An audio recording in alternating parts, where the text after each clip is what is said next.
आप सभी को सुप्रभात। आगे हम पढ़ेंगे तृतीय उत्थान प्रेमचंदोत्तर युग। इससे पहले हम जान लें कि प्रेमचंदोत्तर युग में किन उपन्यासों का विकास हुआ। मनोविश्लेषणवादी उपन्यास, समाजवादी, प्रगतिवादी, मानवतावादी। तो पहले इन सब के बारे में जान लें, उसके बाद फिर तृतीय उत्थान प्रेमचंदोत्तर युग में जितने भी लेखक हुए हैं उनकी रचना तब जानेंगे हम लोग। तो सन 1947 से अब तक, मतलब वर्तमान काल तक, प्रेमचंद की मृत्यु के उपरांत जो वर्तमान काल है वो प्रेमचंदोत्तर युग है। तो 1947 से अब तक का ही है। अब प्रेमचंद की जो मृत्यु हुई उसके बाद क्या हुआ कि हिंदी उपन्यास के क्षेत्र में कुछ शिथिलता दिखाई दी, परंतु तुरंत ही अनेक उपन्यासकार सामने आए और हिंदी उपन्यास बहुमुखी रूप धारण करके अपने पथ पर अग्रसर हुआ। इस नवीन युग में प्रगतिवादी, फ्रायडवादी, मनोवैज्ञानिक, ऐतिहासिक, सामाजिक, आंचलिक, मानवतावादी, प्रयोगवादी, स्वच्छंदतावादी, व्यक्तिवादी, मार्क्सवादी, प्रगतिवादी, मतलब पश्चिम में उत्पन्न जो नई नई विचारधाराओं और पद्धतियों का अनुसरण किया, जितने भी उपन्यास मिले सैकड़ों की संख्या में मिले लिखे गए। यहाँ एक बात स्पष्ट कर देते हैं कि उक्त विभिन्न प्रकार के उपन्यासों का विकास स्वतंत्रता प्राप्ति के उपरांत हुआ। आज़ादी के पूर्व यानी कि मतलब सन 1936 से सन 1947 तक की जो कालावधि है, उपन्यासकार प्रायः दो वर्गों में विभक्त हो गए थे। एक थी मनोवैज्ञानिक विचारधारा और दूसरी थी प्रगतिवादी विचारधारा। तो मनोवैज्ञानिक विचारधारा से प्रभावित उपन्यासकार थे जैनेन्द्र हैं, अज्ञेय, भगवती चरण वर्मा, इलाचंद्र जोशी आदि लेखक। यह धारा मनोविश्लेषण शास्त्र के प्रभाव से कुंठित, अतृप्त और वासनाओं की जो अभिव्यक्ति की है। जैनेन्द्र के परख, तपोभूमि, सुनीता, त्यागपत्र और कल्याणी जितनी भी रचनाएं हैं, इलाचंद्र जोशी के प्रेत और छाया, पर्दे की रानी और घृणामयी इस धारा के प्रमुख उपन्यास हैं। इस युग में भगवती चरण वर्मा ने आखिरी दांव, 3 वर्ष, भूले बिसरे चित्र आदि कई उपन्यास लिखे हैं। भगवत शरण उपाध्याय, यशपाल, अस्क तथा रांगे राघव ने प्रगतिवादी विचारधारा से प्रभावित कई उपन्यास लिखे। यशपाल के पार्टी कामरेड, दादा कामरेड, देशद्रोही तथा रांगे राघव के विषाद मठ, सीधा साधा रास्ता, पथ का पाप आदि इस धारा के प्रमुख उपन्यास हैं। राहुल सांकृत्यायन ने भी अपने कुछ उपन्यासों में वर्ग संघर्ष का चित्रण किया। स्वतंत्रता प्राप्ति के उपरांत सन 1950 के आसपास उपन्यासकारों की बाढ़ सी आ गई और कई विचारधाराओं के बहुत से उपन्यास सामने आए। जैसे कि मैंने बताया कि सामाजिक उपन्यास, मनोविश्लेषणवादी उपन्यास, मानवतावादी, व्यक्तिवादी उपन्यास, ऐतिहासिक उपन्यास, आंचलिक उपन्यास, प्रगतिवादी या मार्क्सवादी विचारधारा वाली उपन्यास, समाजवादी, प्रगतिशील उपन्यास, प्रयोगवादी कवि या प्रयोगवादी रचनाएं उपन्यास, स्वच्छंदतावादी, प्रकृतिवादी उपन्यास, इस तरह से कई उपन्यास सामने आए। समाजवादी उपन्यास में देखते हैं कि इस प्रकार के उपन्यासों के प्रायः जो भी हैं समाजवाद में, तो 2 प्रकार के होते हैं, यथार्थपरक समाजवादी और यथार्थपरक आदर्शवादी।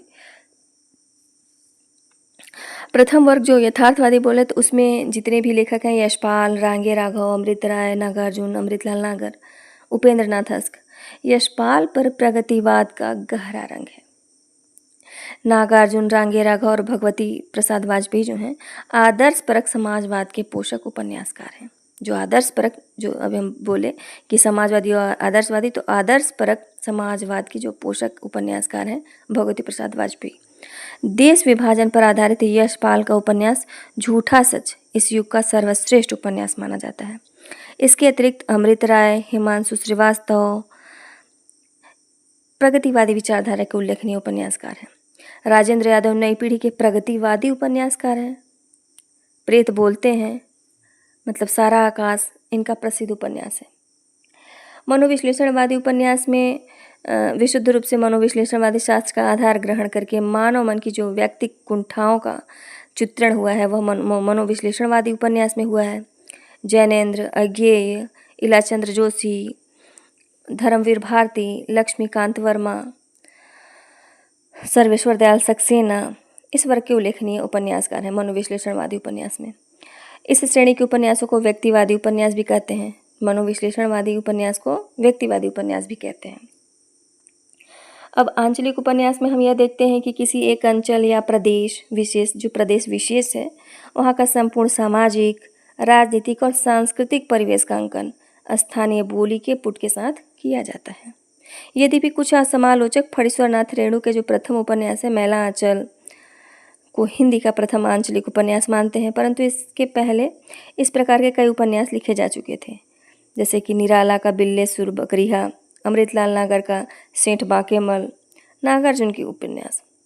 रांगे राघव ने भी आंचलिक उपन्यास लिखे, कब तक पुकारूं और धरती मेरा घर, इस तरह से। अमृतलाल नागर ने बूंद और समुद्र, उदय शंकर भट्ट का जो है सागर, लहरें और मनुष्य, देवेंद्र सत्यार्थी ने ब्रह्मपुत्र। तो ये सब आंचलिक उपन्यास लिखा गया है। रेणु के उपन्यास जो हैं, फणीश्वरनाथ रेणु के उपन्यास सामंतवाद के वो समर्थक हैं। उनका जो उपन्यास होता है तो उपन्यास की दृष्टि से वो सामंतवाद समर्थक रहे हैं रेणु जी। अन्य आंचलिक उपन्यासकारों का दृष्टिकोण जो है वह समाजवादी, मतलब सामाजिक यथार्थवादी रहा है, जिसमें सामान्य जनता की अदम्य जिजीविषा जो होती है उसकी भावना मुखरित हुई। और इन उपन्यासों में अंचल विशेष के जनजीवन का ऐसा विस्तृत यथार्थवादी चित्रण किया गया है कि जिसमें वर्णित समस्त अंचल अपने संपूर्ण परिवेश के साथ साकार हो उठता है। इन उपन्यासों में पात्र जो है गौण रहते हैं, परिवेश प्रधान रहता है। जो परिवेश है वह मुख्य रूप से दिखाई देता है। और ऐतिहासिक उपन्यास में प्रेम युद्ध के उपरांत जो हिंदी में ऐतिहासिक उपन्यासों की जो परंपरा विकसित हुई, उसमें मुख्य रूप से वृंदावन लाल वर्मा, जो प्रेमचंद युग में ही गढ़ कुंडार और विराटा की पद्मनी लिखकर ख्याति अर्जित कर चुके थे, परवर्ती काल उन्होंने कई ऐतिहासिक उपन्यास लिखे, जैसे कि झांसी की रानी, मृगनयनी, अहिल्याबाई, इस तरह से आदि। और उपन्यासों में चित्रित युग का जो सामाजिक जगजीवन था, जनजीवन या जगजीवन, अपने संपूर्ण रूप से मुखर हो जाता है। इन्हें यथार्थवादी ऐतिहासिक उपन्यासकार भी कह सकते हैं हम लोग। वर्मा जी हिंदी सर्वश्रेष्ठ के जो हैं ऐतिहासिक उपन्यासकार कहे जाते हैं। सर्वश्रेष्ठ ऐतिहासिक उपन्यास, ऐसे उपन्यासकार वर्मा जी को हिंदी का सर्वश्रेष्ठ ऐतिहासिक उपन्यासकार कहा जाता है। डॉक्टर हजारी प्रसाद द्विवेदी ने भी अत्यंत कलात्मक शैली में 3 ऐतिहासिक उपन्यास लिखे। बाढ़ भट्ट की आत्मकथा, जैसे कि क्या कहते हैं, मैला आंचल और झूठा सच, बाढ़ भट्ट की आत्मकथा, ये सब नेट के सिलेबस में दिया हुआ है। तो बाढ़ भट्ट की आत्मकथा, पुनर्नवा, अनामदस, वो चारुचंद्र लेख। तो इस तरह से बाण भट्ट जी ने साहित्यिक रचनाओं के आधार पर तथा कल्पना के संतुलित प्रयोग द्वारा ऐतिहासिक उपन्यास लिखने का सर्वप्रथम सफल प्रयत्न किया।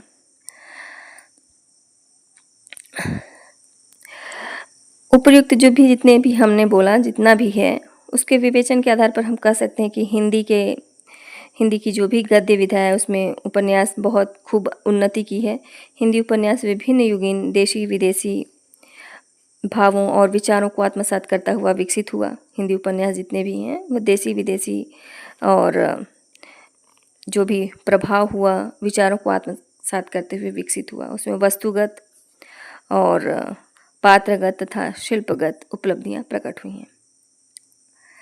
अब हम कह सकते हैं कि उपन्यास में नाटक के तत्व संकलन जो त्रय था, बहुत उसका महत्व बढ़ा। मनोविश्लेषणात्मक चरित्र चित्रण की जो पद्धति है आजकल के उपन्यासों में बहुत है और बहुत बड़ी उसकी विशेषता भी है। इसकी अति जो है कभी कभी ऊब पैदा कर देती है। होता है ना कि जनजीवन की जितनी भी समस्याएं हैं और रोजी रोटी आदि की चर्चा आजकल के उपन्यास में आवश्यक अंग बन गया है। आजकल रेलवे यात्रियों के मतलब के सस्ते प्रकार के जासूसी, सेक्स भावना में जितने भी लिपटे हैं, प्रेम प्रधान उपन्यासों का फैशन चल पड़ा है। इसके 2 उद्देश्य रहते हैं कि मनोरंजन भी हो और समय का काटना भी हो। इस प्रकार के उपन्यासकारों में ओम प्रकाश शर्मा भी हैं, चंद्र भी हैं। अब हम देखते हैं, अब उसको जितना हम अब देखिए अब इसको तृतीय उत्थान प्रेमचंद युग, जितना मुझे उचित लगा उतना मैंने बताया। अब आगे देखते हैं तृतीय उत्थान प्रेमचंद युग। जैनेंद्र कुमार को हिंदी में मनोविश्लेषणवादी उपन्यास का जनक माना जाता है। डॉक्टर गोपाल राय के अनुसार इलाचंद्र जोशी को हिंदी में मनोवैज्ञानिक उपन्यास का पुरस्कर्ता माना जाता है। इलाचंद्र जोशी को हिंदी में मनोवैज्ञानिक उपन्यास का पुरस्कर्ता माना जाता है। जैनेंद्र कुमार ने निम्नलिखित उपन्यासों की रचना की है, जैसा अभी मैं बताई। परख 1929 में प्रेम का आदर्शीकरण है। परख में क्या विषय है? प्रेम का आदर्शीकरण। सुनीता 1934, त्यागपत्र 1937, कल्याणी 1939, सुखदा 1952, विवर्त 1953, व्यतीत 1953, जयवर्धन 1956, मुक्तिबोध 1965, अनंतर 1968। तो परख में है प्रेम का आदर्शीकरण, उसमें दिखाया गया कि प्रेम का आदर्श रूप क्या है, परख में दिखाया गया है। सुनीता में है श्रीकांत, सुनीता एवं हरिप्रसन्न के मनोभाव मतलब मन के भाव का विश्लेषण किया गया है। त्यागपत्र जो 1937 में लिखा गया, प्रकाशित हुआ, स्त्री के विद्रोही व्यक्तित्व का चित्रण है। जो भी स्त्री में विद्रोही, क्रोधित, इस तरह का जो भी व्यक्तित्व होता है उसका चित्रण किया गया है। कल्याणी विवाह के पश्चात की समस्या का चित्रण है। सुखदा में नायिका जो सुखदा है उसके मनोभाव का विश्लेषण किया गया है। विवर्त भुवन मोहिनी एवं जितेन की प्रेम कथा का चित्रण है। जयवर्धन व्यक्ति की निजता एवं शासन की सामाजिकता के द्वंद्व का चित्रण है। अनाम स्वामी में मानव के धार्मिक रूढ़ियों से मुक्त होने का चित्रण किया गया है। द शार्क विवाह विच्छेद एवं स्त्री जीवन की विडंबना का चित्रण है। जैनेंद्र कुमार के उपन्यासों का मूल विषय काम, पीड़ा एवं अहम का समर्पण है। इलाचंद्र जोशी मनोविश्लेषणवादी उपन्यासकार हैं। इनके प्रमुख उपन्यास निम्न हैं: घृणामयी 1929, सन्यासी 1940, पर्दे की रानी 1942, प्रेम और छाया 1944, निर्वासित 1946, मुक्तिपथ 1948, सुबह के भूले 1951, जिप्सी 1952, जहाज का पंछी 1954, ऋतु चक्र 1969, भूत का भविष्य 1973, कवि की प्रेयसी 1976। तो घृणामयी में क्या है कि एक युवती के पश्चाताप का चित्रण किया गया है 1950 में लज्जा शीर्षक से। और सन्यासी में क्या है, क्या विषय है उसका, कि नंद किशोर जो है उसमें पात्र, उसके जो अहम भाव का मनोविश्लेषण रूप से चित्रण है। पर्दे की रानी में क्या है कि मानसिक विकृतियों के व्यक्तियों के चरित्र की, मानसिक विकृति जो है उस प्रकार के जो भी व्यक्ति हैं उनके चरित्र की मनोवैज्ञानिक व्याख्या की गई है। प्रेम और छाया में क्या है, पारसनाथ जो उसमें का पात्र है उसकी जो मानसिक कुंठा का चित्रण है, मानसिक कुंठा है उसका चित्रण किया गया है। निर्वासित में महिप और नीलिमा के प्रेम का चित्रण है। निर्वासित उपन्यास में जिप्सी में मनोविश्लेषणवाद एवं सामाजिक भावना का समन्वय किया गया है। जहाज का पंछी में ईमानदार एवं आदर्शवादी व्यक्ति के कष्टों का चित्रण है। ऋतुचक्र में आधुनिकता के नाम पर पनपती विसंगति का चित्रण किया गया है। ऋतुचक्र में सच्चिदानंद हीरानंद वात्स्यायन अज्ञेय एक प्रौढ़ मनोवैज्ञानिक उपन्यासकार हैं। अब इनकी देखते हैं कि क्या लिखे इन्होंने। जैनेंद्र ने सच्चिदानंद हीरानंद वात्स्यायन को अज्ञेय नाम दिया था। तो जो सच्चिदानंद हीरानंद वात्स्यायन हैं उनको अज्ञेय नाम किसने दिया? जैनेंद्र ने दिया, जैनेंद्र लेखक जी।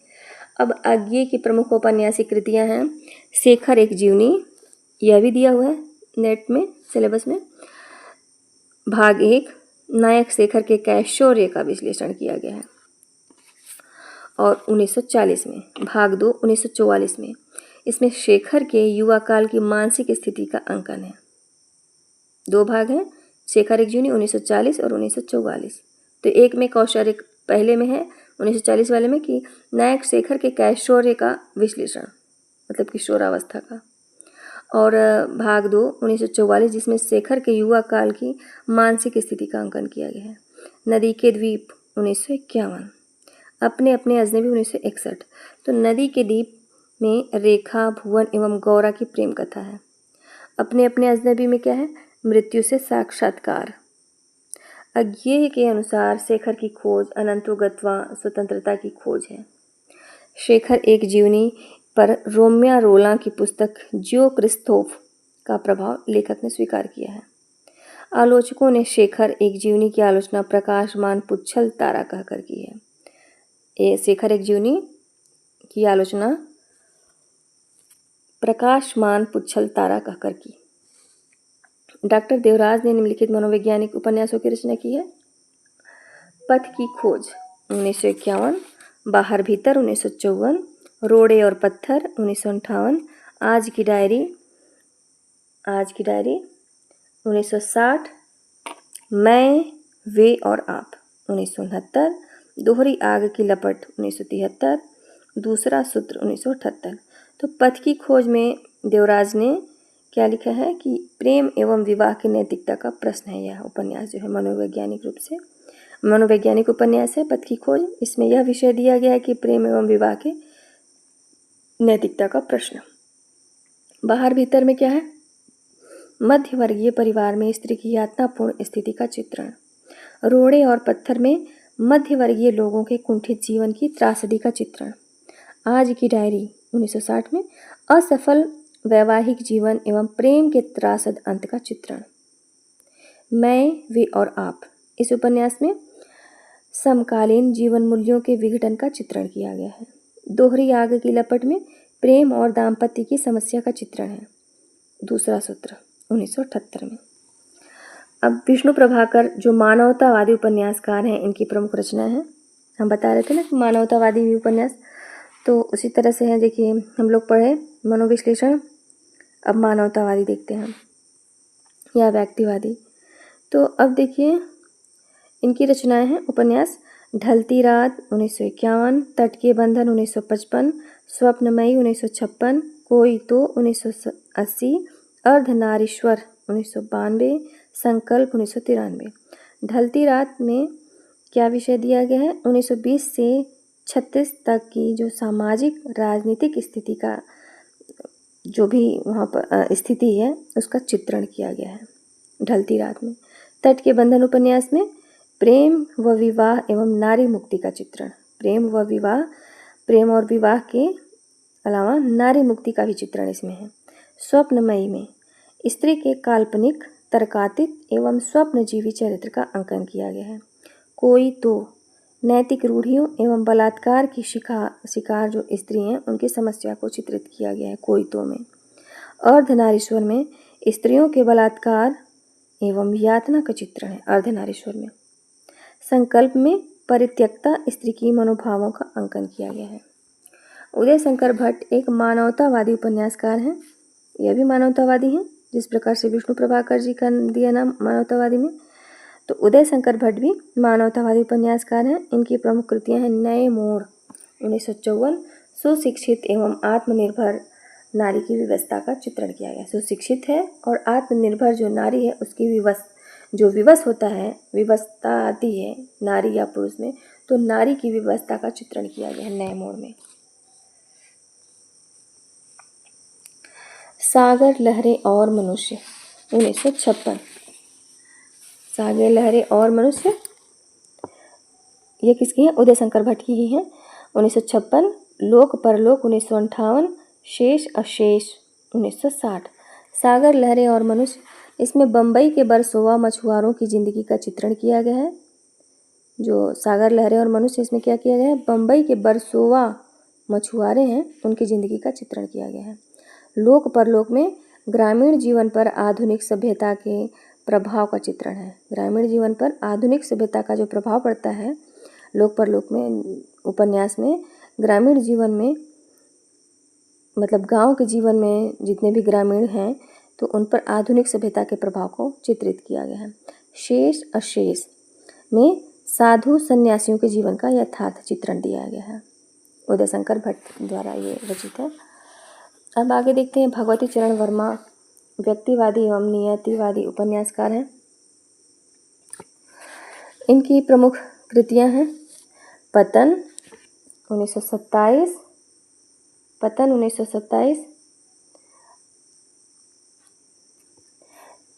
चित्रलेखा 1934, 3 वर्ष 1936, टेढ़े मेढ़े रास्ते 1946, आखिरी दांव 1950, अपने खिलौने 1957, भूले बिसरे चित्र 1959, वह फिर नहीं आई 1960, सामर्थ्य और सीमा 1962, थके पाँव 1963, रेखा 1964, सच्ची सीधी बात 1968, सभी नचावत राम गोसाई 1970, प्रश्न और मरीचिका 1973।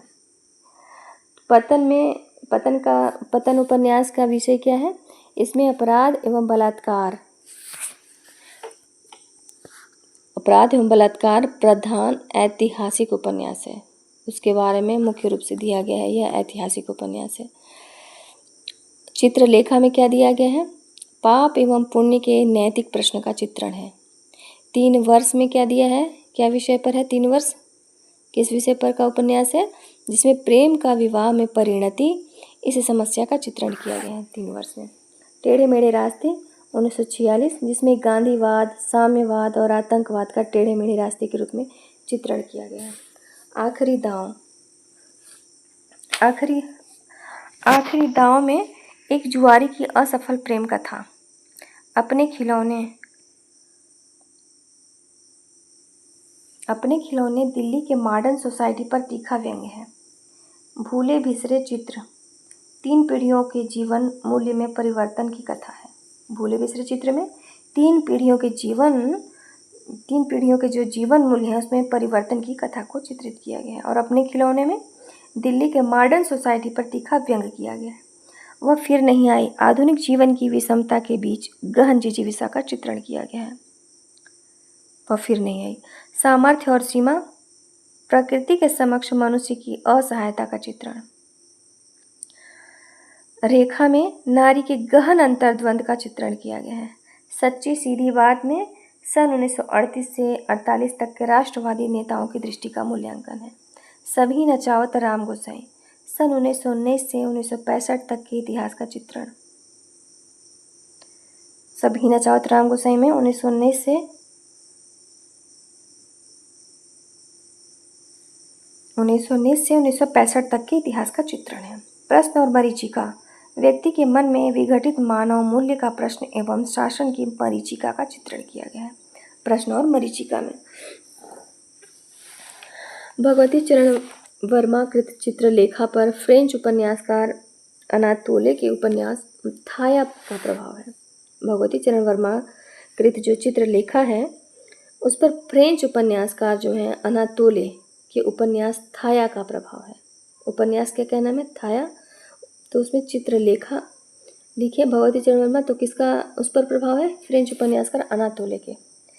उपेंद्र नाथ अस्क को मध्य वर्ग का चितेरा उपन्यास कहा जाता है। उपेंद्र नाथ अस्क को मध्य वर्ग का चितेरा उपन्यास कहा जाता है। इनकी प्रमुख रचनाएं निम्नलिखित हैं। सितारों के खेल 1940, गिरती दीवारें 1947, गर्म राख 1957, बड़ी बड़ी आँखें 1955, पत्थर अल पत्थर 1957, शहर में घूमता आईना 1963, एक रात का नरक, एक नन्ही कंदील का एक अंश 1968, एक नंदी कंदील 1969, बांधो न नाव इस ठाव 1974, निमिषा 1980, पलटती धारा 1997। तो ये उपेंद्र नाथ अस्क की प्रमुख रचनाएं हैं। सितारों के खेल, गिरती दीवारें, गर्म राख, बड़ी बड़ी आँखें, पत्थर अल पत्थर, शहर में घूमता आईना, एक रात का नरक, एक नन्ही कंदील, बांधो न नाव इस ठाव बंधु, सॉरी ये तो निराला जी की कविता के लिए बोल दिए, बांधो न नाव इस ठाव, निमिषा, पलटती धारा। उपेंद्र नाथ अस्क ने फ्रांसीसी उपन्यास रोमा फ्लू से प्रेरणा लेकर गिरती दीवारों जो दीवारें हैं रोमा फ्लू से प्रेरणा ली और गिरती दीवारें को कई श्रृंखला में लिखा। फ्रांसीसी उपन्यास रोमा फ्लू से प्रेरणा लेकर गिरती दीवारों को कई श्रृंखला में लिखा।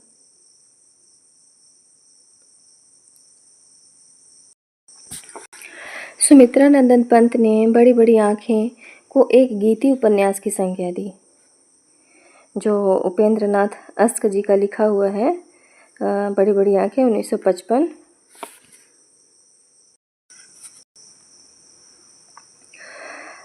उपेंद्र नाथ अस्क का जो बड़ी बड़ी आँखें 1955 में, तो उसी को सुमित्रा नंदन पंत ने बड़ी बड़ी आँखें को एक गीति उपन्यास की संज्ञा दी। लक्ष्मी नारायण लाल व्यक्तिवादी उपन्यासकार हैं।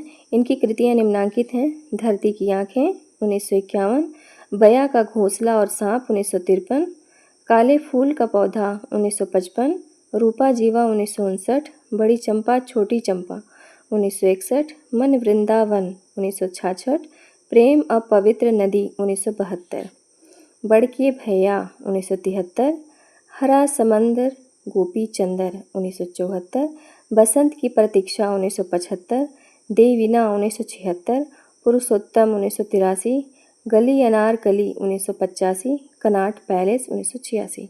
लक्ष्मी नारायण लाल जो हैं व्यक्तिवादी उपन्यासकार हैं और इनके उपन्यास हमने बता दिए।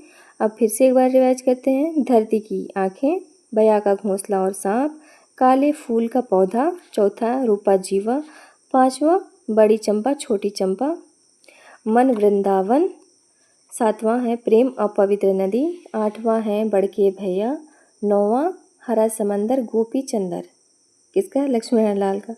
10वां है बसंत की प्रतीक्षा, 11वां है देवीना, 12वां है पुरुषोत्तम, 13वां है गली अनारकली और 14वां है कनाट पैलेस। वृंदालाल वर्मा को हिंदी में सर वाल्टर स्कॉट की उपाधि दी जाती है। वृंदावन लाल वर्मा को हिंदी में सर वाल्टर स्कॉट की उपाधि दी जाती है। किसकी उपाधि दी जाती है? सर वाल्टर स्कॉट की।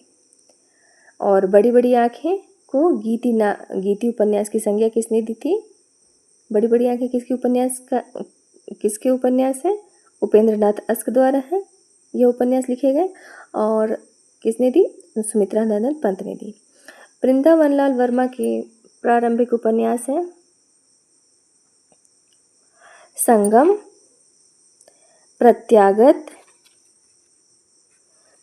संगम है 1927, प्रत्यागत है 1927, लगन है 1928, कुंडली चक्र, प्रेम की भेद, सामाजिक यथार्थ की अभिव्यक्ति करते हैं। कौन कौन से प्रारंभिक उपन्यास कौन कौन से हैं?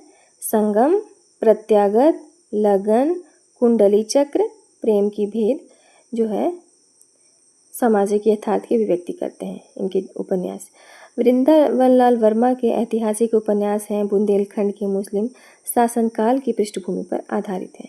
वृंदालाल वर्मा के ऐतिहासिक उपन्यास बुंदेलखंड के मुस्लिम शासनकाल की पृष्ठभूमि पर आधारित हैं जो निम्नलिखित हैं: गढ़कुंडार 1928, विराटा की पद्मिनी 1936, मृगनयनी 1950, टूटे कांटे 1954, अहिल्याबाई 1955, भुवन विक्रम 1957, माधव जी सिंधिया 1957, झांसी की रानी 1946, कचनार 1948, रामगढ़ की रानी 1961, महारानी दुर्गावती 1964, कीचड़ और कमल 1964, सोती आग 1966, देवगढ़ की मुस्कान 1973। तो वृंदावन लाल वर्मा के ऐतिहासिक उपन्यास हैं गढ़कुंडार, विराटा की पद्मिनी, तीसरा गढ़कुंडार, झांसी की रानी, विराटा की पद्मिनी, कचनार, मृगनयनी, रामगढ़ की रानी, टूटे कांटे, महारानी दुर्गावती, अहिल्याबाई, कीचड़ और कमल, भुवन विक्रम, सोती आग, माधवजी सिंधिया, देवगढ़ की मुस्कान।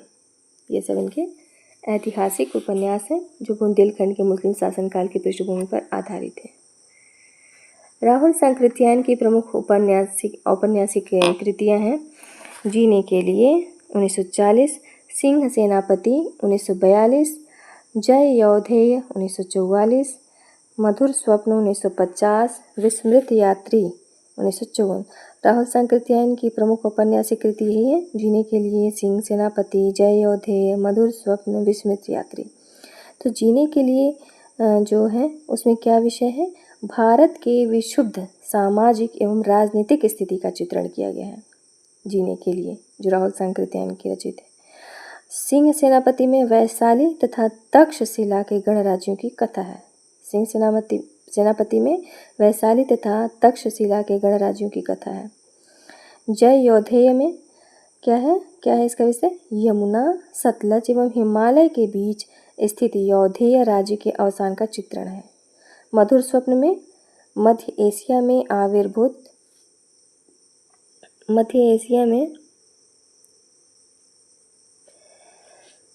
आविर्भूत मज्जक के अनुयायी, मध्य एशिया में आविर्भूत मज्जक के अनुयायी अंतरजगर के जीवन दर्शन का चित्रण है इसमें मधुर स्वप्न में। विस्मृत यात्री में है बौद्ध यात्री नरेंद्र यश की जीवन यात्रा पर आधारित है। विस्मृत यात्री में क्या है, बौद्ध यात्री नरेंद्र यश की जीवन यात्रा पर आधारित है यह। राहुल सांकृत्यायन की कृत जो है जीने के लिए हिंदी का पहला खुला राजनीतिक उपन्यास है, जिसमें भारत के विक्षुब्ध सामाजिक और राजनीतिक स्थिति का चित्रण किया गया है। क्योंकि ये आज भी चला आ रहा है, वर्तमान में भी, तो उस समय हिंदी का पहला खुला राजनीतिक उपन्यास राहुल सांकृत्यायन द्वारा रचित जीने के लिए है। सन 1961 में प्रकाशित राहुल कृत दिवोदास उपन्यास में आर्यों के उन्मुक्त कुंठा रहित जीवन का चित्रण है। दिवोदास उपन्यास राहुल द्वारा रचित है, राहुल सांकृत्यायन द्वारा।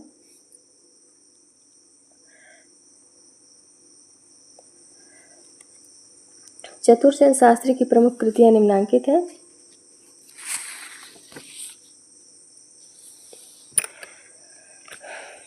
उपन्यास है वैशाली की नगरवधू 1949, रक्त की प्यास 1951, आलमगीर 1954, वयम रक्षामा 1955, सोमनाथ 1955, गोली 1956। तो वैशाली की नगरवधू का विषय है, इसमें बुद्धकालीन सांस्कृतिक एवं राजनीतिक टकराहट का चित्रण किया गया है वैशाली की नगरवधू में। वयम रक्षामा में क्या विषय है, आर्य अनार्य देव दानव आदि संस्कृतियों के संघर्ष एवं समन्वय की कथा का चित्रण है। सोमनाथ में शिवोपासना के विकास एवं राजपूतों की मानसिकता का चित्रण है सोमनाथ में। गोली में देशी रियासतों के शासकों की घृणित विलासिता का चित्रण है। गोली में देशी रियासत और शासकों की घृणित विलासिता का चित्रण है। सोना और खून 1960 में। रांगे राघव की प्रथम रचना सन 1946 में घरौंदा शीर्षक से प्रकाशित हुई। यह परिसर विश्वविद्यालय जीवन पर लिखा हिंदी का प्रथम उपन्यास है। रांगे राघव ने 3 कोटि के उपन्यासों की रचना की जो निम्न है। जीवनी परक उपन्यास, और वर्ष दिया हुआ है देवकी का बेटा, यशोधरा जीत गई, लोई का ताना, रत्ना की बात, भारती का सपूत 1954, लखीमा की आंखें 1957, जब आवेगी कालघटा 1958, धूनी का धुआं 1959। किसका है, रांगे राघव का। अब दिया है ग्रामीण एवं नगरीय यथार्थ के उपन्यास। हुजू 1951, सीधा सादा रास्ता 1951, कब तक पुकारूं 1957, राई और पर्वत 1958, छोटी सी बात 1959, पथ का पाप 1959, धरती मेरा घर 1960, आखिरी आवाज़ 1962। तो रांगे राघव ने जीवनी परक उपन्यास क्या क्या लिखे, देवकी का बेटा, यशोधरा जीत गई, लोई का ताना, रत्ना की बात, भारती का सपूत, लखीमा की आंखें, जब आवेगी कालघटा, धूनी का धुआं। और ग्रामीण और नगरीय यथार्थ के उपन्यास क्या क्या हैं, ग्रामीण जीवन और नगर का जो यथार्थ है उसका उपन्यास है ये। हुजू, सीधा सादा रास्ता, कब तक पुकारूं, राई और पर्वत, छोटी सी बात, पथ का पाप, धरती मेरा घर, आखिरी आवाज़। ये सब ग्रामीण और नगरीय यथार्थ के उपन्यास हैं। अब ऐतिहासिक उपन्यास इसमें लिया हुआ है उनका। जीवनी परक उपन्यास पढ़ लिए, उसके बाद ग्रामीण एवं नगरीय यथार्थ के उपन्यास पढ़िए। अब देखते हैं ऐतिहासिक उपन्यास। मुर्दों का टीला, प्रतिदान 1950, मुर्दों का टीला 1948, चीवर 1951, अंधेरे के जुगनू 1953, पक्षी और आकाश 1957, राह न रुकी 1958। मुर्दों का टीला में दिया है मोहनजोदड़ो सभ्यता की पृष्ठभूमि पर आधारित। मुर्दों का टीला में मोहनजोदड़ो सभ्यता की पृष्ठभूमि पर आधारित है यह। और प्रतिदान का विषय है महाभारत युग के ब्राह्मण एवं क्षत्रिय के संघर्ष का चित्रण है इसमें।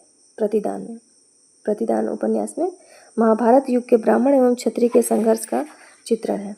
चीवर में हर्षकाल के हासमान भारतीय सामंतवाद का चित्रण। अंधेरे के जुगनू दास प्रथा को बचाए रखने के लिए कुलीन वर्ग के प्रयत्न का चित्रण। राह न रुकी, पक्षी और आकाश 1957। राह न रुकी 1958 में। राह न रुकी में क्या है विषय वस्तु? महावीर स्वामी एवं बुद्ध युग के जागरण की कथा है राह न रुकी में। रांगे राघव का कब तक पुकारूं उपन्यास जरायम पेशा कर्नट जाति के जीवन यथार्थ से संबंधित है। क्या है इसमें? जरायम पेशा कर्नट जाति के जीवन के यथार्थ से संबंधित है। अब रांगे राघव का जो विषाद मठ है 1946 में बंगाल के अकाल पर आधारित है। विषाद मठ बंगाल के अकाल पर आधारित है।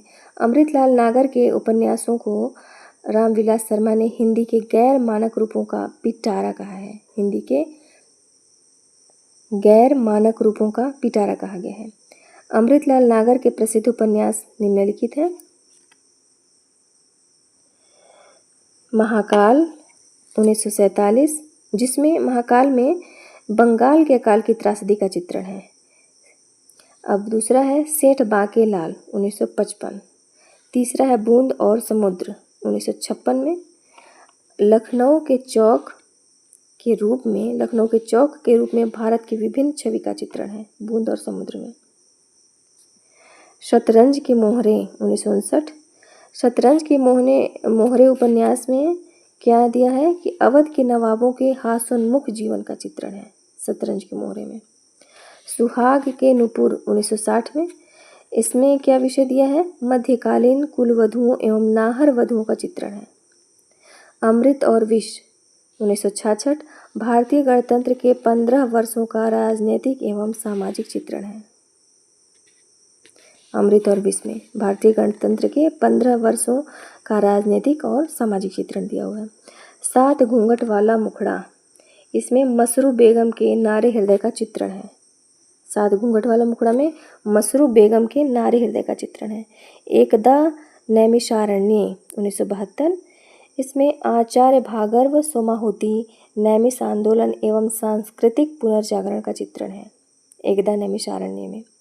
मानस का हंस 1972, इसमें तुलसीदास की जीवनी एवं व्यक्तित्व पर आधारित है यह मानस का हंस।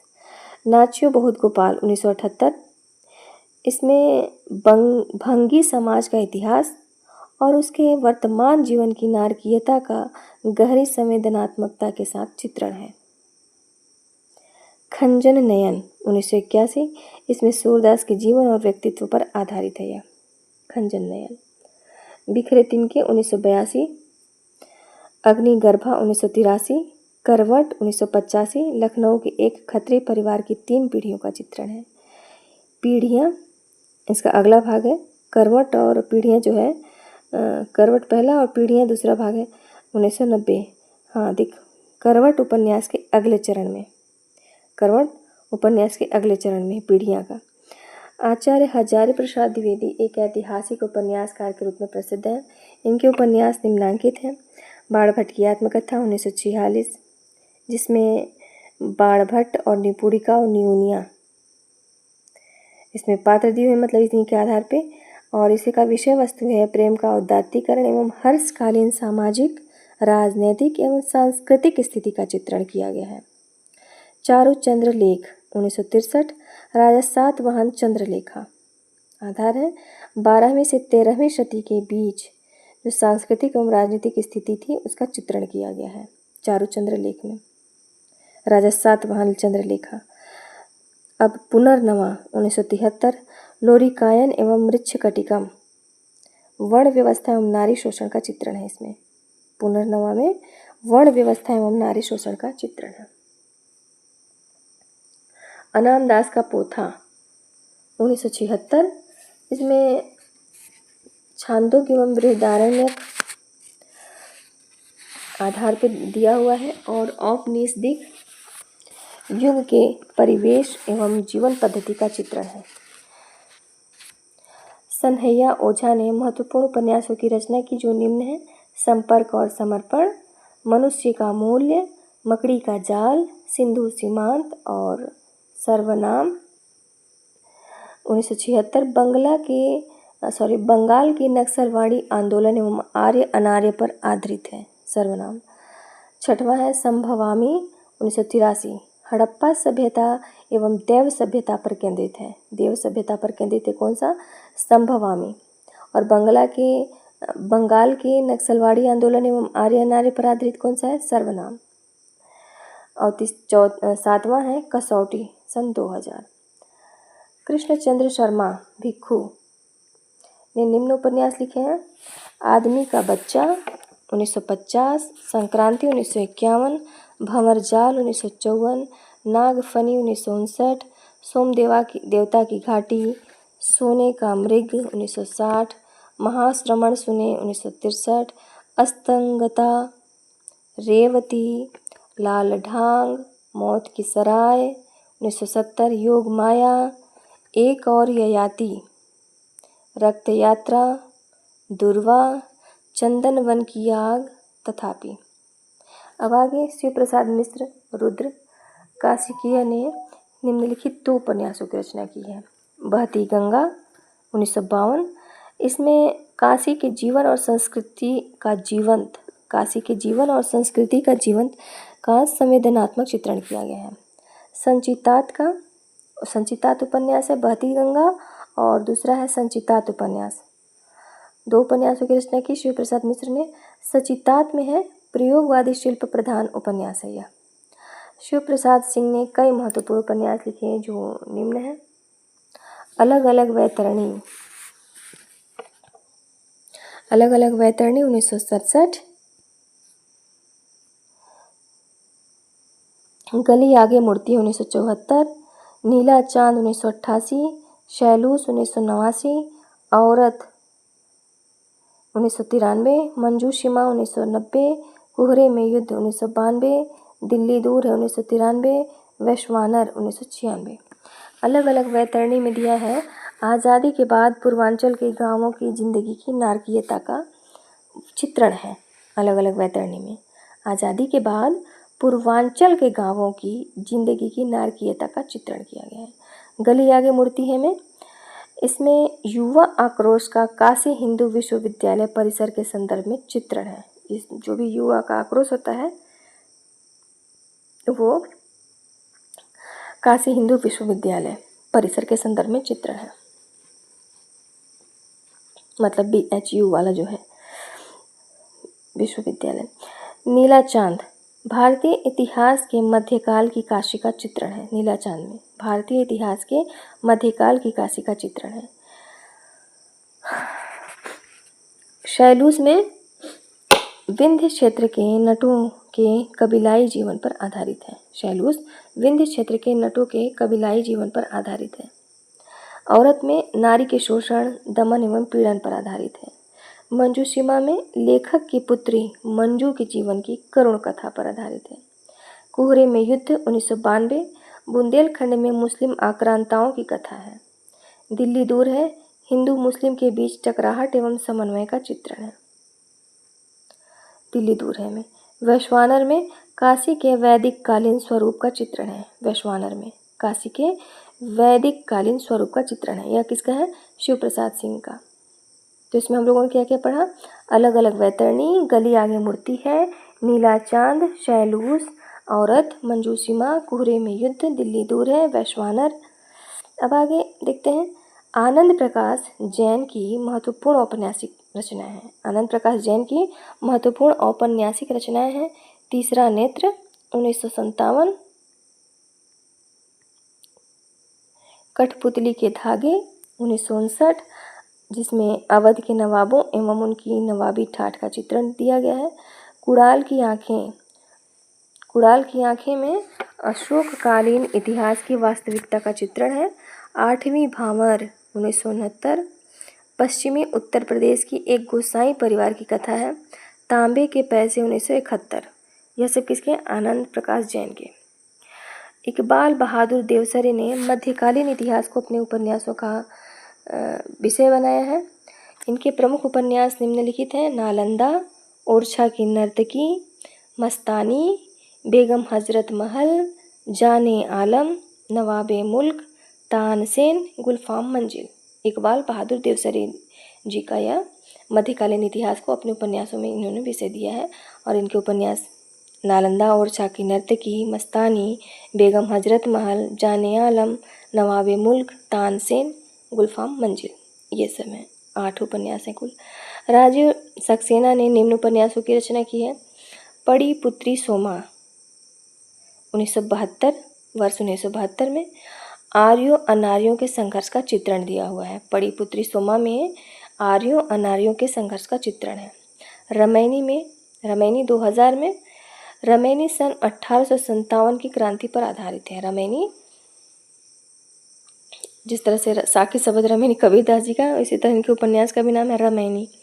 सन 2000 रमैनी सन 1857 की क्रांति पर आधारित है। नरेंद्र कोहली हिंदी उपन्यास के महत्वपूर्ण हस्ताक्षर हैं। इनकी निम्न रचनाएं हैं। आतंक 1972, साथ सहा गया दुख 1974, अभ्युदय शीर्षक से 2 खंड में, महासमर 8 खंड में, अभिज्ञान 1981, तोड़ो कारा तोड़ो 1992। तो आतंक में क्या दिया हुआ है? आतंक में समकालीन जीवन में अपराधियों को संरक्षण देने वाली शासन तंत्र का चित्रण है। आतंक में साथ सहा गया दुख में मध्यवर्गीय शिक्षक नव दंपत्ति के बाह्य एवं आंतरिक संघर्ष की कथा है। अभ्युदय शीर्षक से 2 खंड में है। दीक्षा 1975, संघर्ष की ओर 1978, अवसर 1976, चौथा है युद्ध 1979। दीक्षा और अवसर पहले, फिर तीसरे में संघर्ष की ओर और चौथे में युद्ध। महासमर में बंधन 1988, अधिकार 1990, कर्म 1991, धर्म 1993, अंतराल 1995, प्रच्छन्न 1997, प्रत्यक्ष 1998, निर्बंध 1900 मतलब सन 2000। अभिज्ञान में कृष्ण सुदामा की मित्रता का नया संदर्भ है। नरेंद्र कोहली का जो अभिज्ञान है उसमें 1981 में कृष्ण सुदामा की मित्रता का नया संदर्भ है। तोड़ो कारा तोड़ो, इसमें क्या है? विवेकानंद की जीवनी पर आधारित है। 1992 में रचित तोड़ो कारा तोड़ो 2 भागों में है। 1993 में विवेकानंद की जीवनी पर आधारित है। पहले में भी विवेकानंद की जीवनी पर आधारित है।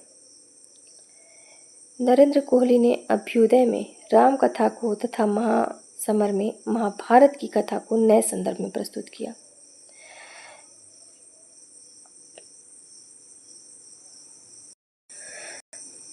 नरेंद्र कोहली ने अभ्युदय में राम कथा को और महासमर में महाभारत की कथा को नए संदर्भ में प्रस्तुत किया। वीरेंद्र कुमार जैन ने अनुत्तर योगी की रचना 4 खंडों में वीरेंद्र कुमार जैन ने अनुत्तर योगी की रचना 4 खंडों में की, जो क्रमशः 1974 प्रथम भाग, 1975 द्वितीय भाग, 1978 तृतीय भाग, 1981 चतुर्थ भाग में प्रकाशित हुआ। वीरेंद्र कुमार जैन कृत अनुत्तर योगी महावीर स्वामी के जीवन एवं उनके सांस्कृतिक तथा आध्यात्मिक अवदान पर केंद्रित है। शरद पागरे की महत्वपूर्ण कृतियां हैं।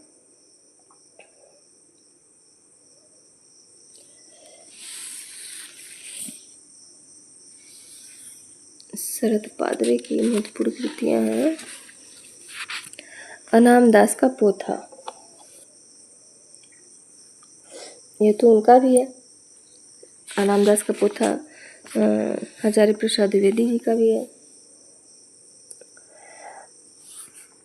1976 छांदोग्य एवं बृहदारण्यक, इसमें औपनिवेशिक युग के परिवेश एवं जीवन पद्धति का चित्रण है। सनहैया लाल ओझा ने महत्वपूर्ण उपन्यासों की रचना की, जो निम्न है। संपर्क और समर्पण, मनुष्य का मूल, मकड़ी का जाल, सिंधु सीमांत और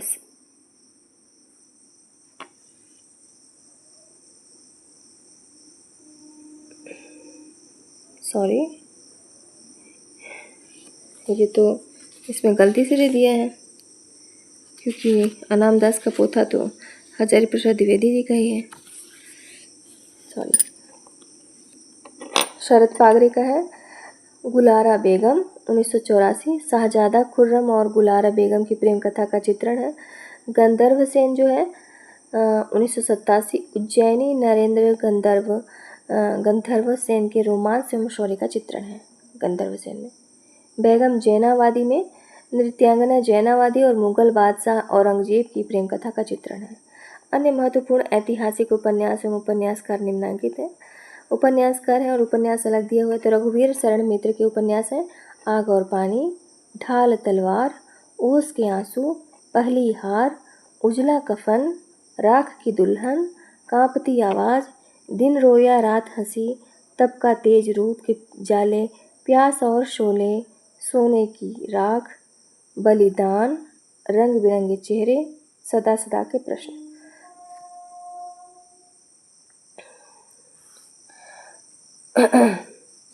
प्रताप नारायण श्रीवास्तव के हैं बेकली का मजार 1957। शिव सागर मिश्र का है राज तिलक, मगध की जय। दो उपन्यासों का चित्रण है यहाँ पर दिया हुआ है, चित्रण नहीं दिया हुआ है, राज तिलक और मगध की जय। मनु शर्मा का है द्रौपदी की आत्मकथा, द्रोण की आत्मकथा, कर्ण की आत्मकथा, अभिशप्त कथा, शिवाजी का आशीर्वाद, कृष्ण की आत्मकथा। 8 भाग है। गांधारी की आत्मकथा। राम कुमार भ्रमर का है फौलाद का आदमी, कांच का घर। जयशंकर द्विवेदी का है महाकवि कालिदास की आत्मकथा। आनंद शर्मा का है इतिहास के नूपुर, रस कपूर, एक और भीष्म, नर्मद सुप्यारदे, अमृत पुत्र। किसका है? आनंद शर्मा का है। बच्चन सिंह का है सूतो व सुत पुत्रो वा, पांचाली। बच्चन सिंह का क्या क्या है? सूतो व सुत पुत्रो वा 1998 में, पांचाली 2001 में। मायानंद मिश्र का है प्रथम शैलपुत्री च मंत्रपुत्र, प्रथम शैलपुत्री च 1990, मंत्रपुत्र 1990। तीसरा है पुरोहित 1999। फणीश्वरनाथ रेणु हिंदी में आंचलिक उपन्यास के जन्मदाता के रूप में प्रसिद्ध हैं। वैद्यनाथ मिश्र नागार्जुन रचना क्रम में प्रथम आंचलिक उपन्यासकार हैं। इनकी प्रमुख रचनाएं निम्नलिखित हैं।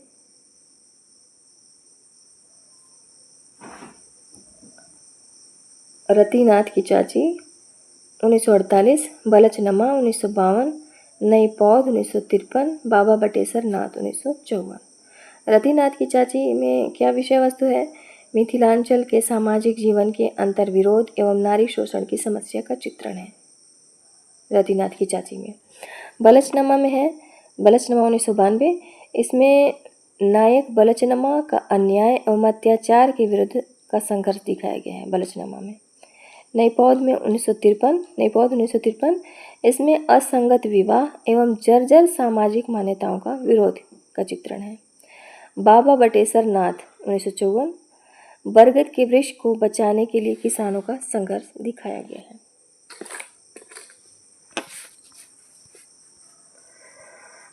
आगे है वरुणा के बेटे 1957, मिथिला के मछुआरों के संघर्ष की कथा है। दुखमोचन 1957, ग्रामीणों पर आधुनिक सभ्यता का चित्रण है। उग्रतार 1963, उगनी और कामेश्वर की प्रेम कथा का चित्रण है। हीरक जयंती 1961, समकालीन शासक वर्ग के नेताओं की चरित्रहीनता का चित्रण।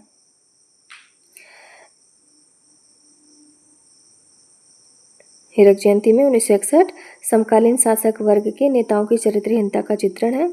जमनिया का बाबा 1968, इमरतिया 1968, इसमें इमरतिया में समाज के बगुला भक्तों का पर्दाफाश किया गया है। समाज के बगुला भक्त जो हैं उनका पर्दाफाश किया गया है इमरतिया में। पारो 1975, इसमें बाल विवाह की कुरीति एवं एक युवती की दारुण कथा का वर्णन है पारो में। गरीब दास 1979, इसमें स्वतंत्र भारत के ग्रामीण जीवन के सामाजिक आर्थिक अंतर्विरोध का चित्रण किया गया है। नागार्जुन ने पारो की रचना मूलतः सन 1946 ईस्वी में मैथिली भाषा में किया था। जिसका हिंदी रूपांतरण वे सन 1975 में करते हैं। मैथिली भाषा में किए 1946 में और हिंदी रूपांतरण में 1975 में करते हैं। 46 में रचना हुई थी मैथिली भाषा में पारों की। देवेंद्र सत्यार्थी महत्वपूर्ण आंचलिक उपन्यासकार हैं। इनके उपन्यास निम्न हैं: रथ के पहिए, कठपुतली, ब्रह्मपुत्र, दूध गाछ, कथा कहो उर्वशी, तेरी कसम सतलुज। रथ के पहिए हैं में क्या है? मध्य प्रदेश के गोंड जातियों का यथार्थ चित्रण है। कठपुतली में नाटक और रंगमंच से जुड़े कलाकारों की साधना का चित्रण है। ब्रह्मपुत्र 1956, इसमें ब्रह्मपुत्र के माजुली द्वीप और दिसांग मुख के निवासियों की संघर्ष कथा है। दूध गाछ में 1958 में है, वर्ष 1958, इसमें संगीत और संगीतकार के जीवन संघर्ष का चित्रण है। कथा कहो उर्वशी, इस उपन्यास में 1961 में यह उपन्यास, इसमें मूर्तिकार की संवेदना और साधना का अंकन किया गया है। किसमें? कथा कहो उर्वशी में। तेरी कसम सतलुज 1988, यह उपन्यास किसके हैं? देवेंद्र सत्यार्थी की। रथ के पहिए, कठपुतली, ब्रह्मपुत्र, दूध गाछ, कथा कहो उर्वशी, तेरी कसम सतलुज। अब सत्यार्थी जी के 3 उपन्यास कठपुतली, दूध गाछ और कथा कहो उर्वशी कला जगत को समर्पित है। किस जगत को? कला जगत को समर्पित है। कौन कौन से? कठपुतली, दूध गाछ और कथा कहो उर्वशी। फणीश्वर नाथ रेणु आंचलिक उपन्यासकार हैं। इनकी प्रमुख कृतियां हैं: मैला आंचल 1954, पुड़िया जिले के मेरीगंज गांव की कथा, परती परी कथा 1957, पुड़िया जिले के परानपुर गांव की कथा, दीर्घ तपा 1963, भ्रष्ट व्यवस्था के बीच एक ईमानदार व्यक्ति की संघर्ष की कहानी, जुलूस 1965, पूर्वी पाकिस्तान से आए पुड़िया जिले में शरणार्थियों की समस्या का चित्रण, कितने चौराहे 1966, इसमें बालक के मनमोहन को केंद्र में रखकर स्वाधीनता आंदोलन का चित्रण है। पलटू बाबू रोड 1979, इसमें पुड़िया जिले के एक बंगाली परिवार के चारित्रिक पतन की कहानी है। पुड़िया जिले के एक बंगाली परिवार के चारित्रिक पतन की कहानी है। राम रतन राय 1971 में, यह जो है अपूर्ण उपन्यास है।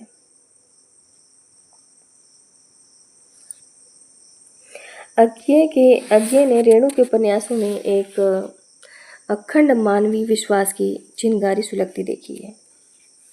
फणीश्वर नाथ रेणु अपना साहित्यिक गुरु बंगला उपन्यासकार सतीनाथ भादुड़ी को मानते थे। किसे मानते थे? सतीनाथ भादुड़ी को। श्रीलाल शुक्ल के उपन्यासों में राजनीति, व्यंग एवं आंचलिकता का मिश्रण है। इनके प्रमुख उपन्यास हैं: सूनी घाटी का सूरज 1957, अज्ञातवास 1962, राग दरबारी 1968, सीमाएं टूटती हैं 1973, मकान 1976, पहला पड़ाव 1976, विश्रामपुर का संत 1998। सूनी घाटी का सूरज में क्या है? क्या विषय दिया हुआ, क्या कथ्य है? प्रतिभाशाली उच्च वर्गीय निर्धन छात्र की संघर्ष गाथा है। प्रतिभाशाली उच्च वर्गीय निर्धन छात्र की संघर्ष गाथा है। अज्ञातवास में क्या है? इसमें एक व्यक्ति का अपनी पत्नी के प्रति क्रूर व्यवहार एवं पश्चाताप का चित्रण है। किसमें? अज्ञातवास में। राग दरबारी में क्या है? शिवपालगंज की जिंदगी का यथार्थ चित्रण है। राग दरबारी में शिवपालगंज की जिंदगी का यथार्थ चित्रण है। सीमाएं टूटती हैं अपराध एवं रोमांस मिश्रित एक कहानी है। मकान, संगीतज्ञ बाबू का मकान के लिए अफसरों की खुशामद का चित्रण है। पहला पड़ाव, भवन बनाने वाले मजदूरों के शोषण का चित्रण है। पहला पड़ाव में भवन बनाने वाले, जैसे घर बनाने वाले जो मजदूर होते हैं, उनके शोषण का चित्रण है। विश्रामपुर का संत में राजनीतिक पुरुषों के पाखंड का चित्रण है। श्रीलाल शुक्ल और अमरकांत को संयुक्त रूप से 2011 का 45वां भारतीय ज्ञानपीठ पुरस्कार प्राप्त हुआ 2011 में। बलभद्र ठाकुर एक महत्वपूर्ण आंचलिक उपन्यासकार हैं। इनकी कृतियां हैं: मुक्तावली 1959, नेपाल की वो बेटी 1959, देवताओं के देश में 1960, घने और बने 1961, लहरों की छाती पर 1962। तो बालभद्र ठाकुर के उपन्यास मुक्तावली में क्या कथ्य है? मणिपुर अंचल के जनजीवन के समाज एवं संस्कृति का सजीव चित्रण किया गया है। मणिपुर अंचल के जनजीवन के समाज एवं संस्कृति का सजीव चित्रण है। नेपाल की वो बेटी, बलभद्र ठाकुर की नेपाल की वो बेटी में क्या है, नेपाल की डुटियाल जाति का चित्रण है इसमें। कौन सी जाति? डुटियाल जाति का चित्रण है। देवताओं के देश में इसमें कुलू अंचल के पर्वतीय सौंदर्य एवं संघर्षपूर्ण जीवन का चित्रण है।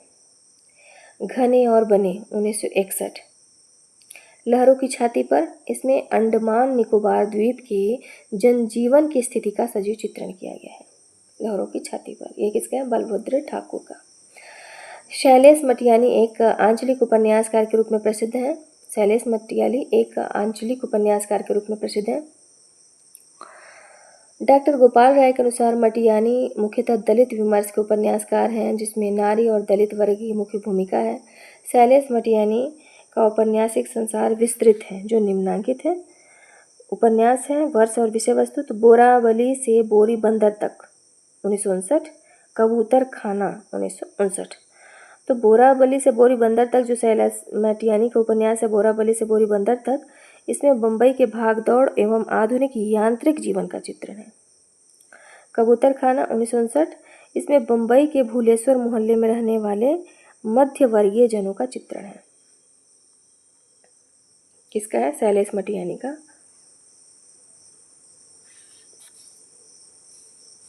शैलेश मटियानी के तो बहुत ज़्यादा हैं। और तीसरे में है किस्सा नर्मदा बेन गंगूबाई 1960। इसमें किस्सा नर्मदा बेन गंगूबाई में बम्बई की सेठानियों के अनैतिक यौनाचार का चित्रण है। हौलदार 1960। इसमें अल्मोड़ा अंचल के एक पंगु पात्र की मानसिक कुंठा का चित्रण दिया है हौलदार में। तिरिया भली न काट की 1961। चिट्ठीर सैन 1961। इसमें नारी की अभिशप्त नियति एवं मानवीय संवेदना का अंकन किया गया है। चौथी मुट्ठी 1962। बारूद और बचूली 1962। मुख सरोवर के हंस 1962। इसमें कुमायूं क्षेत्र के प्रसिद्ध लोक कथा अजित बफौल पर आधारित है। यह मुख सरोवर के हंस का कुमायूं क्षेत्र के प्रसिद्ध लोक कथा अजित बफौल पर आधारित है। एक मुठ सरसों 1962। वर्णशंकर शिशु की सामाजिक अवज्ञा एवं अपमान का चित्रण है। कोई अजनबी नहीं 1966। कोई अजनबी नहीं 1966, जिसमें पहाड़ी स्त्री रामरती की भटकन एवं मनोव्यथा का चित्रण है। दो बूंद जल 1966। देह व्यापार का सौदा करने वाली दलित पहाड़ी स्त्रियों का अंकन है दो बूंद जल में। दो दुखों का एक सुख किसका है? शैलेश मटियानी का 1966। भागे हुए लोग 1966। भागे हुए लोग में क्या है? धर्म एवं तंत्र साधना के नाम पर फैले जो पाखंड हैं उसका चित्रण किया गया है। पुनर्जन्म के बाद 1970। पुनर्जन्म के बाद कौन सा वर्ष? 1970। जल तरंग 1973। इसमें स्त्री पुरुष के संबंध का चित्रण दिखाया गया है जल तरंग में। बर्फ गिर चुकने के बाद 1975। बर्फ गिर चुकने के बाद व्यक्ति के इसमें क्या दिया हुआ है? व्यक्ति मन के तनाव और निरर्थकता की पीड़ा का चित्रण है इसमें। उगते सूरज के चित्रण उगते सूरज की किरण 1976। छोटे छोटे पक्षी 1977। एक प्रेम कथा है छोटे छोटे पक्षी। रामकली 1978। 1979। सर्पगंधा 1979। पर्वतीय क्षेत्र के दलित समाज के अधिकारों की लड़ाई का चित्रण है। आकाश कितना अनंत है 1979। पहाड़ी शहर के प्रबुद्ध पात्रों की संघर्ष गाथा है। उत्तरकांड 1980। डेरे वाले 1980। सवित्री 1980। गोपुली गफूरन 1981। नायिका गोपली के नारी व्यक्तित्व का अद्भुत चित्रांकन है गोपुली गफूरन में। 52 नदियों का संगम 1981। इसमें वैश्या जीवन एवं उनके दलालों की त्रासद जीवन का चित्रण दिया गया है। अर्ध कुंभ की यात्रा 1983। मुठभेड़ 1983। इसमें सरकारी तंत्र की संवेदन शून्यता एवं अमानवीयता का अंकन किया गया। मुठभेड़ में सरकारी तंत्र की संवेदन शून्यता एवं अमानवीयता का अंकन है मुठभेड़ में। नागवल्लरी 1985। माया सरोवर 1987, जिसमें स्त्री पुरुष के संबंधों का चित्रण दिखाया गया माया सरोवर में। चंद औरतों का शहर 1992।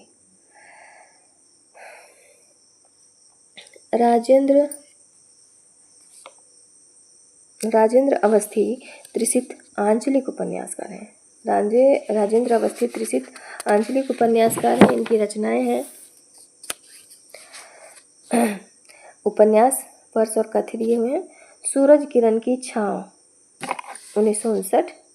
इसका कथ्य यह है, सूरज किरण की छाँव का कथ्य है कि बस्तर के गोंड जनजाति के जीवन संघर्ष का अंकन किया गया है। जंगल के फूल 1960। इसमें मध्य प्रदेश के गोंड जनजाति के सामाजिक सांस्कृतिक जीवन का अंकन है। उतरते ज्वार की सीपियाँ 1968। इसमें बम्बई महानगर में देह व्यापार में लिप्त स्त्रियों का अंकन है। जाने कितनी आँखें 1969। बुंदेलखंड के एक गांव बीजाबाड़ी की कहानी। बहता हुआ पानी 1971। एक कलाकार के जीवन में आने वाली लड़कियों की कहानी है बहता हुआ पानी में। बीमार शहर 1973। विवाह संस्था का विरोध और मुक्त यौन संबंध का अंकन। अकेली आवाज़ 1976। मछली बाजार 1977। एक रजनीगंधा चोरी 1985। यह सब किसका है? राजेंद्र अवस्थी का। रामदरस मिश्र एक आंचलिक उपन्यासकार हैं। इनकी प्रमुख रचनाएं हैं पानी के प्राचीर 1961, जिसमें गोरखपुर जिले के पांडेपुरवा गांव के किसानों के जिंदगी का यथार्थ चित्रण किया गया है। जल टूटता हुआ 1969। इसमें स्वतंत्रता प्राप्ति के बाद के ग्रामीण जीवन का यथार्थ है। स्वतंत्रता प्राप्ति के बाद के ग्रामीण जीवन का यथार्थ है। पानी के प्राचीर में क्या है? गोरखपुर जिले के पांडेपुरवा गांव के किसानों के जिंदगी का यथार्थ चित्रण है। बीच का समय 1970। इसमें अनमेल विवाह की त्रासदी एवं तनाव का चित्रण है। सूखता हुआ तालाब 1972। इसमें नैतिक रूढ़ियों के बंधन में जकड़े हुए गांव का चित्रण है। अपने लोग 1976। गोरखपुर की कस्बाई एवं ग्रामीण जीवन का मिश्रित चित्रण है। रात का सफ़र 1976। नायिका रीता की ट्रेन यात्रा का चित्रण है। आकाश की छत 1979। आकाश की छत 1979 बाढ़ की विभीषिका से घिरे मनुष्य की मानसिकता का अंकन किया गया है। आकाश की छत पर। बिना दरवाजे का मकान 1984। इसमें नायिका दीपा के जीवन संघर्ष और अपराजेय जिजीविका का अंकन किया गया है। दूसरा घर 1986।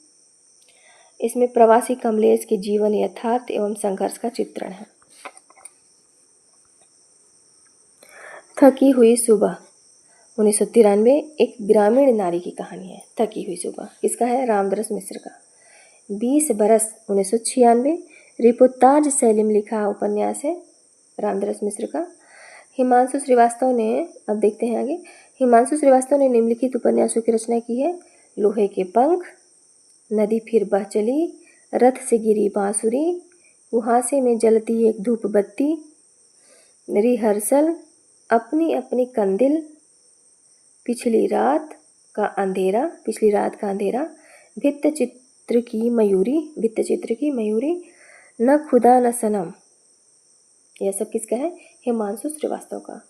गुलशेर खां सानी ने अग्रांकित उपन्यासों की रचना की है। काला जल 1965। काला जल में बस्तर जिले के जगदलपुर के 2 मुस्लिम परिवार की 3 पीढ़ी की कथा है। बस्तर जिले के जगदलपुर के 2 मुस्लिम परिवार की 3 पीढ़ी की कथा है। कस्तूरी 1964। पत्थरों में बंद आवाज़ 1964। साल वनों के द्वीप 1967। मड़िया जनजाति के जीवन का यथार्थ चित्रण है। नदी और सीपियाँ 1970। पुरुष मानसिकता पर आधारित। एक लड़की की डायरी 1973। फूल तोड़ना मना है 1980। सांप और सीढ़ी 1983। बस्तर जिले के आदिवासी की जीवन कथा का अंकन है। अब आगे देखते हैं राही मासूम रजा, बहुत महत्वपूर्ण है और इनका उपन्यास बहुत महत्वपूर्ण ग्रंथित है। आधा गांव 1966, जिसमें गाजीपुर जिले के गंगोली गांव के सैयद मुसलमानों की कथा है। आधा गांव में गाजीपुर जिले के गंगोली गांव के सैयद मुसलमानों की कथा है, आधा गांव में। टोपी शुक्ला 1969 हिंदू मुस्लिम संबंधों की समस्या का चित्रण है। किसमें? टोपी शुक्ला में। हिम्मत जौनपुरी 1969 इसमें गाजीपुर जिले के एक मुसलमान की कथा है। ओस की बूंद 1970 हिंदू मुस्लिम के धार्मिक उन्माद का चित्रण है। दिल एक सादा कागज 1973 पाकिस्तान में स्थानांतरित भारतीय मुसलमानों के मोहभंग की कथा है। दिल एक सादा कागज में। सीन 75 1977 का है ये। सीन 75 सन 1975 ईस्वी में लागू आपातकाल और जनजीवन पर पड़े उसके प्रभाव का चित्रण है।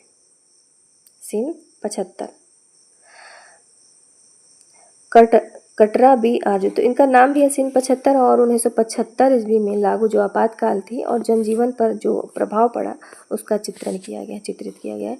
कटरा बी आरजू 1978 इसमें इलाहाबाद के एक मोहल्ले में रहने वाले हिंदू मुस्लिम की कहानी है। कटरा बी आरजू में हिमांशु जोशी आंचलिक उपन्यासकार के रूप में मान्य हैं। इनकी रचनाएं हैं महासागर और अरण्य। महासागर है 1972 अंडमान निकोबार द्वीप की आदिवासी लड़की की कथा। अरण्य है 1973 महानी जीवन की व्यथा कथा है। छाया मत छूना एक लड़की की अपने परिवार के लिए त्याग एवं बलिदान की कथा है। कगार की आग 1976 अल्मोड़ा जिले के लघौना गांव की गोमती की कहानी है। कगार की आग में। तुम्हारे लिए 1978 समय साक्षी है। किसका है? हिमांशु जोशी का ही है ये सब। 1982 आपात के दौरान समय साक्षी है में आपात के दौरान देश में फैली अराजकता एवं अस्थिरता का चित्रण है। सूराज 1982 नायिका गांगी के जीवन संघर्ष का चित्रण है। अब देखते हैं विवेकी राय एक आंचलिक उपन्यासकार हैं। इनके उपन्यास निम्नांकित हैं। बबूल 1967 पुरुष पुराण 1975 दुखन के द्वारा नए और पुराने संघर्ष का चित्रण है। लोक ऋण 1977 ग्रामीण संस्कृति। लोक ऋण में क्या है? ग्रामीण संस्कृति व आयातित आधुनिक संस्कृति के बीच जो तनाव होता है उसका चित्रण किया गया है लोक ऋण में। श्वेत पत्र क्या है? 1979 श्वेत पत्र 1979 इसमें पूर्वांचल के जनजीवन का सजीव चित्रण है। सोना माटी 1983 गाजीपुर बलिया के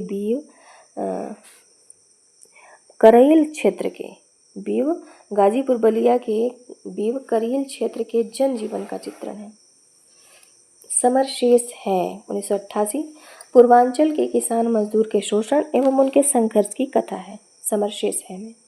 मंगल भवन 1994 राष्ट्रनिष्ठा और देशभक्ति का चित्रण है। मंगल भवन में। नमामि ग्रामम 1997 इसमें गांवों की दुर्दशा का अलग अलग शीर्षकों में चित्रण किया गया है। नमामि ग्रामम में गांवों की दुर्दशा जो होती है अलग अलग शीर्षकों में चित्रित किया गया है। अमंगलहारी 2000 देहरी के पार 2003 किसके हैं सब? विवेकी राय के। कौन कौन? बबूल, पुरुष पुराण, लोक ऋण, श्वेत पत्र, सोना माटी है, समर शेष है, मंगल भवन, नमामि ग्रामम, अमंगलहारी, देहरी के पार। भगवान दास मोरलवाल एक महत्वपूर्ण आंचलिक उपन्यासकार के रूप में प्रसिद्ध है। इनकी प्रकाशित कृतियां निम्नांकित हैं। काला पहाड़ 1999 देश में बढ़ती हुई सांप्रदायिकता का संवेदनात्मक चित्रण है। बाबुल तेरे देश में 2004 में इसमें पितृसत्तात्मक समाज में स्त्री की दारुण व्यथा की कथा। बाबुल तेरे देश में। रेत 2008 यह सब किसका है? भगवान दास मोरलवाल का है। अन्य महत्वपूर्ण आंचलिक उपन्यास एवं उपन्यास अग्रांकित हैं। यमुना दत्त वैष्णव शैलवधू, केशव प्रसाद मिश्र कोहबर की शर्त, मनहर चौहान हिरना सांवरी, योगेंद्र सिन्हा बन के मन में, श्याम परमार मोरझाला, मधुकर गंगाधर मोतियों वाले हाथ, फिर से कहो, सुबह होने तक। मधुकर गंगाधर के कौन कौन है? मोतियों वाले हाथ, दूसरा है फिर से कहो, तीसरा है सुबह होने तक। मायानंद मिश्र, माटी के लोग सोने की नैया 1967। रघुवर दयाल सिंह, त्रियुगा 1967। रामदेव शुक्ल, ग्राम देवता और विकल्प, ग्राम देवता है, दूसरा है विकल्प, हर गुलाल भीतरी कुआं। अब हम आगे देखेंगे नेक्स्ट वीडियो में प्रगतिवादी या मार्क्सवादी विचारधारा के उपन्यासकार। तो नेक्स्ट वीडियो में देखेंगे। धन्यवाद।